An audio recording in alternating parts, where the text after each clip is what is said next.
어제에 이어서 우리 31편의 나머지 부분 중반에서 후반절을 우리가 상고합니다.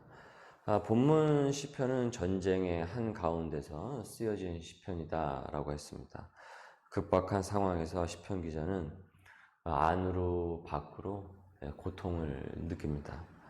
밖으로는 외세와 대결을 해야 됐고 안으로는 여기저기 쥐레처럼 퍼져 있는 이 정적들로 인해서 이 마음과 몸과 그 심신이 완전히 지쳐서 이 바닥을 보이게 됩니다.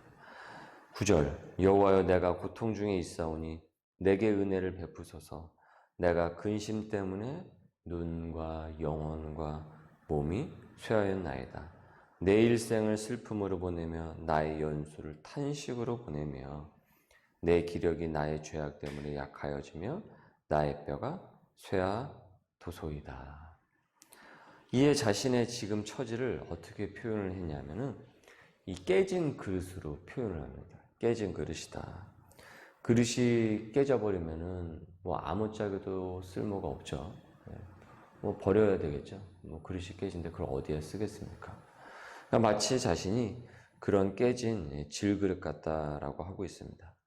그래서 이 폐품처럼, 이 폐물처럼 취급을 당한다는 생각이 들어요. 그러니까 하도 얻어맞아가지고 지쳐버렸어요. 그래서 힘이, 이 기력이 하나도 없어요. 11절을 보십시오. 내가 모든 대적들 때문에 욕을 당하고 내 이웃에게는 심히 당하니 내 친구가 놀라고 길에서 보는 자가 나를 피하였나이다. 내가 잊어버린 바 됨이 죽은 자를 마음에 두지 아니함 같고 깨진 그릇과 같으니이다. 살다가 머리 싸매고 들어 누워서 숟가락 그 들 힘도 없을 때가 있습니다. 이게 뭔가?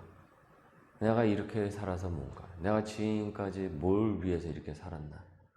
마치 자신이 인생 다 헛살고 쓰레기 같은 존재로 비참한 존재로 보여요. 깨진 그릇인 거죠. 깨진 그릇. 시편 기자는 자신의 처지가 그렇게 느껴졌습니다. 정말 죽겠는 거예요. 이렇게 나는 힘들어 죽겠는데 주변에는 도와주는 사람이 하나도 없는 것 같아요.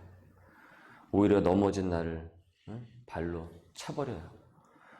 대적에게는 비방당하고 이웃에게 멸시를 당하고 친구들은 다 떠나버리고 누구도 나를 아는 척을 해주지 않는다. 그런 심정이라는 것이죠.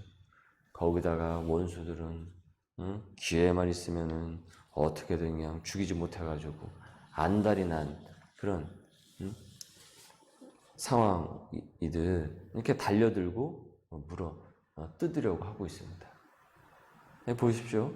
시편 기자가 이 고통을 당할 때 사람들이 어떻게 그를 대했다고 하는지, 그리고 이 시편 기자에 비춰서 나를 한번 여러분 비춰보십시오. 내가 그런 고통을 당할 때가 언제 있었는가?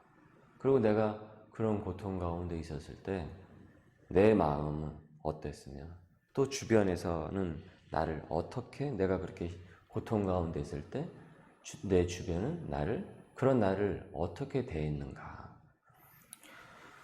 그리고 여러분 그것만 보지 마시고 또 하나를 여러분 보십시오. 이 시편 기자를 이제 다윗으로 보고 있죠. 이 다윗이 이 순간에 어떻게 행동을 했는가? 여러분 다윗도 수많은 인생의 그 질고를, 우리가 겪는 그 질고를 그도 똑같이 다 겪어냈습니다. 서로 다른 시대에 산 사람이기는 하지만은 그 시대에도 여전히 그와 같은 일들이 있었고, 지금 우리가 발을 딛고 사는 2022년의 지금의 현실도 이런 모양만 달라졌을 뿐이지 똑같이 그런 이 현실 속에서 마음의 고통을 당한다. 그러니까 사람이 사는 것이 그때나 지금이나 매한 가지 비슷비슷하다라는 것이죠. 자, 그런데 중요한 것은 다윗이 그런 이 순간에 이제 어떻게 행동을 했는가. 그리고 나는 이런 순간에 어떻게 나는 대응을 했는가? 다윗이 그들의 바짓가랑이를 붙잡고 울었습니까? 아니면은 나는 쓸모없다. 나는 깨진 그릇. 나는 완전히 쓰레기다. 계속 자신을 자책을 하면서 스스로를 더 고통을 주면서 점점 방구석으로 구석으로 들어가서 웅크리고 있었습니까? 어떻게 해야 여기서 벗어날 수 있을까요? 어떻게 해야? 이런 상황에서 과연 크리스찬은 어떻게 행동을 해야 하겠는가? 이를 극복하는 방법은 무엇이어야 할까? 14절입니다. 여호와여 그러하여도 거기에 여러분 동그라미를 치시고요. 나는 주께 의지하고 말하기를 주는 내 하나님이시라 하였나이다. 주는 내 하나님이시라. 거기에 밑줄을 그십시오. 나의 앞날이 주의 손에 있사오니 거기에도 밑줄을 그십시오. 하나님의 섭리입니다. 하나님의 섭리. 내 원수들과 나를 핍박하는 자들의 손에서 나를 건져 주소서. 그럼에도 그런 일들이 있지만 그런 현실 가운데서 내가 있기는 하지만은 그럼에도 나는 하나님이 내 하나님이시다. 하나님이 내 편이시라는 거죠. 내 편이시다. 내 앞날은 너희들이 아니라 하나님께 달렸다. 나의 운명은 너희들에게 달린 것이 아니라 하나님께 달렸다. 그러니까 인생의 주관자, 통치자, 이 우주를 운영하시는 그 섭리자가 누군지에 대해서 이 다윗은 깨닫습니다. 다시. 그러니까 내 인생에 하나님께서 섭리하시고 운행하시니까 그들이 운행하는 게 아니잖아요. 내 인생을. 자꾸 내 인생을 만들어가는 게 아니잖아요. 그들에겐 그런 능력은 없어요. 그러니까 이내 이것을 깨닫는다라는 거죠. 이 다윗이. 이러쿵 저러쿵 나를 가지고 뒤흔들고 갖고 놀고 힘들게 하고 그러지만 결국 하나님의 손에 달려있는 것이지 너희들의 손에 달려있는 내 인생이 아니다. 다윗은 이내 다시 정신을 똑바로 차립니다. 정신을 차립니다. 이를 다시 깨달으니 힘이 빠져서 죽을 것 같았던 그가 다시 힘을 얻습니다. 그리고 기도로 이렇게 선포를 하죠. 17절 여호와여 내가 주를 불렀사오니 나를 부끄럽게 하지 마시고 악인들을 부끄럽게 하사 수월에서 잠잠하게 하소서. 수월이라는 것은 지옥이죠. 교만하고 완악한 말로 무례히 의인을 친 거짓 입술이 말 못하는 자 되게 하소서. 그들의 그 거짓 증언, 그 거짓말 뒤에서 끊임없이 헛 이야기로 만들어내는 그 같은 루머들, 주님 다 그 입을 막아주십시오. 하나님 저의 정직함을 아시지 않습니까? 21절 여호와를 찬송할지어다 견고한 성에서 그의 놀라운 사랑을 내게 보이셨으니라. 내가 놀라서 말하기를 주의 목전에서 끊어졌다 하였사오나 내가 주께 부르짖을 때 주께서 나의 간구하는 소리를 들으셨나이다. 너희 모든 성도들아 여호와를 사랑하라. 여호와께서 진실한 자를 보호하시고 여러분 거기에 동그라미를 치시고요. 교만하게 행하는 자에게 거기도 동그라미를 치시고 엄중히 갚으시느니라. 아까는 어땠습니까? 하도 나를 갖고 뒤흔들고 그러니까 쟤들의 나는 이제 붙잡힌 인생이구나. 저들에 의해서 내 인생은 이렇게 깨진 그릇이 되어버렸구나. 그러니까 하도 그냥 그렇게, 그러니까 거기에 나도 모르게 그냥 거기에 휩쓸리는 거죠. 그런데 정신을 다시 차리고 보니까 깨진 그릇처럼 자신을 비하하고 그래서 더 힘들고 정신을 못 차리고 그래서 자신을 비하하고 그래서 더 힘들고 괴로웠는데 가만 보니 내 인생은 하나님의 것이지 그들의 것도 아니었던 것이에요. 그들의 것이 아니었던 것이죠. 그래서 선포합니다. 주님 나를 도우소서. 이 억울함을 풀어주소서. 그렇게 기도를 하니까 없던 힘이 생기고 다시 활력을 얻습니다. 24절이죠. 여호와를 바라는 너희들아 강하고 담대하라. 강하고 담대하라. 자신이 강해지니까 여호와를 바라고 강해지고 그 기도의 응답을 얻고 그래서 담대해지게 되니까 이제는 주변을 향하여서 여호와를 바라는 너희들아 강하고 담대하라 라고 전하고 있습니다. 그러니까 여호와를 바라기에 하나님을 바라보기 때문에 강하고 담대해질 수 있는 것입니다. 왜냐하면 우리의 근거는 거기에 있으니까요. 이것이 다른 것입니다.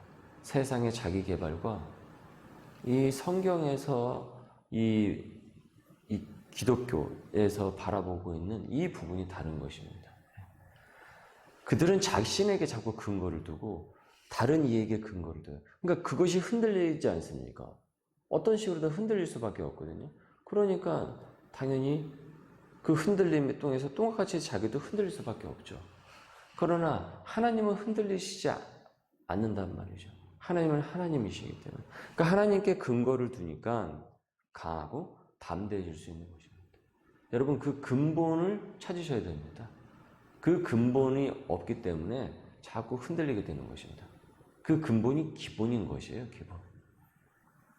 그래서 기본이 중요하다라고 그러잖아요. 신앙에 있어서 제일 기본이 바로 이것입니다.